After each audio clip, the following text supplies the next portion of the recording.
आप भी आर्थिक तंगी से परेशान हैं, आप भी जॉब करते करते थक गए हैं, तो कल्पना कीजिए आज एक ऐसा मंत्र जिसकी शक्ति से आपके बैंक खाते में 25 करोड़ रुपए की ऊर्जा कंपन करने लगेगी। नोट नहीं, ऊर्जा जो बाद में खुद ही रूपांतर कर सकती है समृद्धि में। यह कोई आम मंत्र नहीं है, यह वह ध्वनि है जिसे शिव ने सृष्टि से पहले उच्चारित किया था। एक कंपन, एक कोड जो ब्रह्मांड के रहस्य को खोलता है। और अगर यह मंत्र आपके कानों तक पहुंचता है तो समझिए यह एक संयोग है, भगवान शिव का संकेत है। इस वीडियो को अंत तक जरूर देखें। यह एक बीज मंत्र है जिसका उजागर होगा, जिसे अब केवल कुछ ही गिने चुने योगी ही जानते थे। अब ये आपके सामने प्रकट होने वाला है, तो ध्यान से सुनिए और महसूस कीजिए और खुद जानिए क्या यह सिर्फ एक मंत्र है या शिव का सीधा संदेश जो आपके लिए है। तो देर किस बात की, चलो सुनते हैं उस दिव्य चमत्कारी भगवान शिव के मंत्र को। मंत्र इस प्रकार है। ओम त्र्यंबकाय यज्ञमहेश्वराय दिग्व्याप्ताय महादेवाय श्रीं ह्रीं क्लीं ऐं सौभाग्य लक्ष्मीपते धन्दाय चंद्रध्रुवशेखराय नमः। ओम त्र्यंबकाय यज्ञमहेश्वराय दिग्व्याप्ताय महादेवाय श्रीं ह्रीं क्लीं ऐं सौभाग्य लक्ष्मीपते धन्दाय चंद्रध्रुवशेखराय नमः। ओम त्र्यंबकाय यज्ञमहेश्वराय दिग्व्याप्ताय महादेवाय श्रीं ह्रीं क्लीं ऐं सौभाग्य लक्ष्मीपते धन्धान्य चंद्रशेखराय नमः। ओम त्र्यंबकाय यज्ञमहेश्वराय दिग्व्याप्ताय महादेवाय श्रीं ह्रीं क्लीं ऐं सौभाग्य लक्ष्मीपते धन्दाय चंद्रशेखराय नमः। ओम त्र्यंबकाय यज्ञमहेश्वराय दिग्व्याप्ताय महादेवाय श्रीं ह्रीं क्लीं ऐं सौभाग्य लक्ष्मीपते धन्दाय चंद्रध्रुवशेखराय नमः। ओम त्र्यंबकाय यज्ञमहेश्वराय दिग्व्याप्ताय महादेवाय श्रीं ह्रीं क्लीं ऐं सौभाग्य लक्ष्मीपते धन्दाय चंद्रध्रुवशेखराय नमः। ओम त्र्यंबकाय यज्ञमहेश्वराय दिग्व्याप्ताय महादेवाय श्रीं ह्रीं क्लीं ऐं सौभाग्य लक्ष्मीपते धन्धान्य चंद्रशेखराय नमः। ओम त्र्यंबकाय यज्ञमहेश्वराय दिग्व्याप्ताय महादेवाय श्रीं ह्रीं क्लीं ऐं सौभाग्य लक्ष्मीपते धन्दाय चंद्रशेखराय नमः। ओम त्र्यंबकाय यज्ञमहेश्वराय दिग्व्याप्ताय महादेवाय श्रीं ह्रीं क्लीं ऐं सौभाग्य लक्ष्मीपते धन्दाय चंद्रध्रुवशेखराय नमः। ओम त्र्यंबकाय यज्ञमहेश्वराय दिग्व्याप्ताय महादेवाय श्रीं ह्रीं क्लीं ऐं सौभाग्य लक्ष्मीपते धन्दाय चंद्रध्रुवशेखराय नमः। ओम त्र्यंबकाय यज्ञमहेश्वराय दिग्व्याप्ताय महादेवाय श्रीं ह्रीं क्लीं ऐं सौभाग्य लक्ष्मीपते धनधान्य चंद्रशेखराय नमः।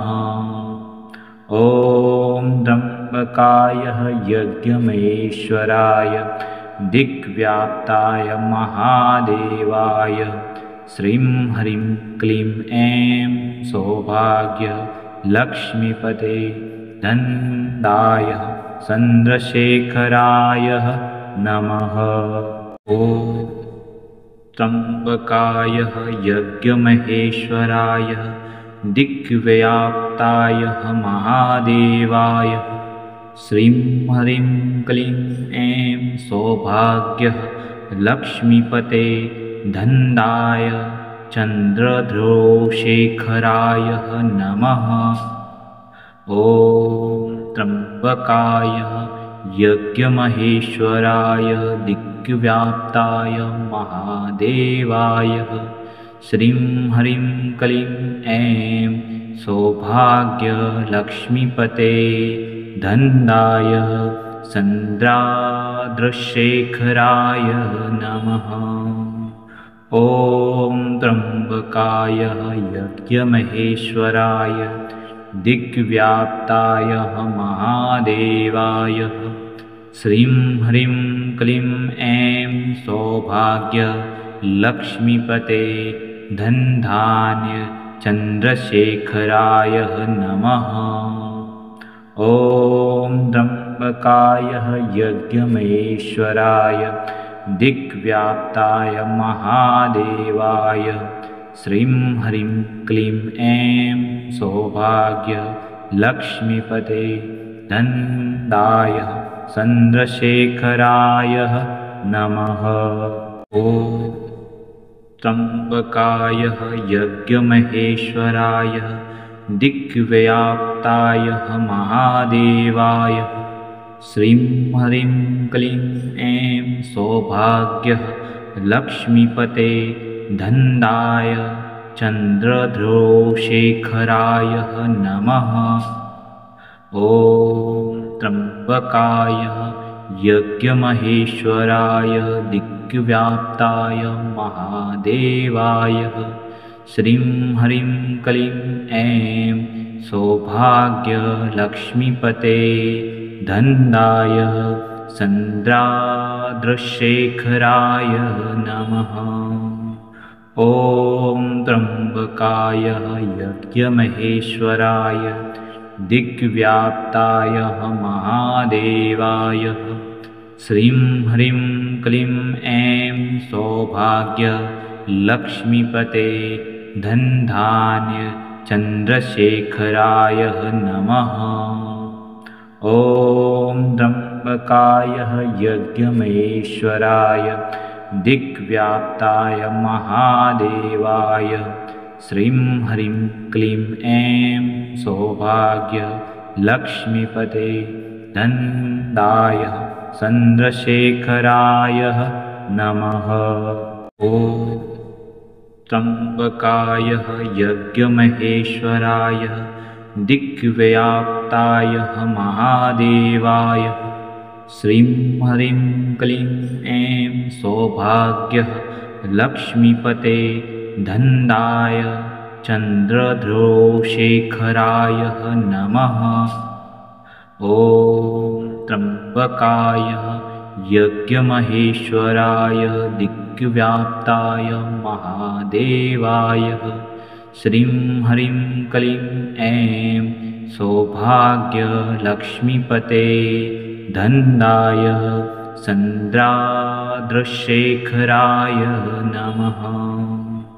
ॐ त्र्यंबकाय यज्ञमहेश्वराय दिग्व्याप्ताय महादेवाय श्रीं ह्रीं क्लीं ऐं सौभाग्य लक्ष्मीपते धनधान्य चंद्रशेखराय नमः। ॐ त्र्यंबकाय यज्ञमहेश्वराय दिग्व्याप्ताय महादेवाय श्रीं ह्रीं क्लीं ऐं सौभाग्य लक्ष्मीपते धन्दाय चन्द्रशेखराय नमः। ॐ त्र्यम्बकाय यज्ञमहेश्वराय दिग्व्याप्ताय महादेवाय श्रीं ह्रीं क्लीं ऐं सौभाग्य लक्ष्मीपते धन्दाय चन्द्रध्रुवशेखराय नमः। ॐ त्र्यम्बकाय यज्ञमहेश्वराय दिग्व्याप्ताय महादेवाय श्रीं ह्रीं क्लीं ऐं सौभाग्यलक्ष्मीपते धन्दाय चन्द्रशेखराय नमः। ॐ त्र्यम्बकाय यज्ञमहेश्वराय दिग्व्याप्ताय महादेवाय श्रीं ह्रीं क्लीं ऐं सौभाग्यलक्ष्मीपते धन्धान्य चन्द्रशेखराय नमः। ॐ त्र्यम्बकाय यज्ञमहेश्वराय दिग्व्याप्ताय महादेवाय श्रीं ह्रीं क्लीं ऐं सौभाग्यलक्ष्मीपते धन्दाय चन्द्रशेखराय नमः। ॐ त्र्यम्बकाय यज्ञमहेश्वराय दिग्व्याप्ताय महादेवाय श्रीं ह्रीं क्लीं ऐं सौभाग्यलक्ष्मीपते धन्दाय चन्द्रध्रुवशेखराय नमः। ॐ त्र्यम्बकाय यज्ञमहेश्वराय दिग्व्याप्ताय महादेवाय श्रीं ह्रीं क्लीं ऐं सौभाग्यलक्ष्मीपते धन्दाय चन्द्रशेखराय नमः। ॐ त्र्यम्बकाय यज्ञमहेश्वराय दिग्व्याप्ताय महादेवाय श्रीं ह्रीं क्लीं ऐं सौभाग्यलक्ष्मीपते धन्धान्य चन्द्रशेखराय नमः। ॐ त्र्यम्बकाय यज्ञमहेश्वराय दिग्व्याप्ताय महादेवाय श्रीं ह्रीं क्लीं ऐं सौभाग्यलक्ष्मीपते धन्दाय चन्द्रशेखराय नमः। ॐ त्र्यम्बकाय यज्ञमहेश्वराय दिग्व्याप्ताय महादेवाय श्रीं ह्रीं क्लीं ऐं सौभाग्यलक्ष्मीपते धन्दाय चन्द्रध्रुवशेखराय नमः। ॐ त्र्यम्बकाय यज्ञमहेश्वराय दिग्व्याप्ताय महादेवाय श्रीं ह्रीं क्लीं ऐं सौभाग्यलक्ष्मीपते धन्दाय चन्द्रशेखराय नमः। ॐ त्र्यम्बकाय यज्ञमहेश्वराय दिग्व्याप्ताय महादेवाय श्रीं ह्रीं क्लीं ऐं सौभाग्यलक्ष्मीपते धन्धान्य चन्द्रशेखराय नमः। ॐ त्र्यम्बकाय यज्ञमहेश्वराय दिग्व्याप्ताय महादेवाय श्रीं ह्रीं क्लीं ऐं सौभाग्यलक्ष्मीपते धन्दाय चन्द्रशेखराय नमः। ॐ त्र्यम्बकाय यज्ञमहेश्वराय दिग्व्याप्ताय महादेवाय श्रीं ह्रीं क्लीं ऐं सौभाग्यलक्ष्मीपते धन्दाय चन्द्रध्रुवशेखराय नमः।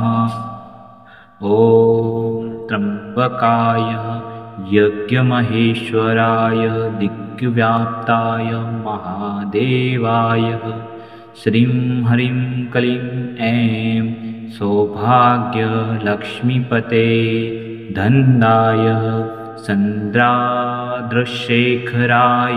नमः।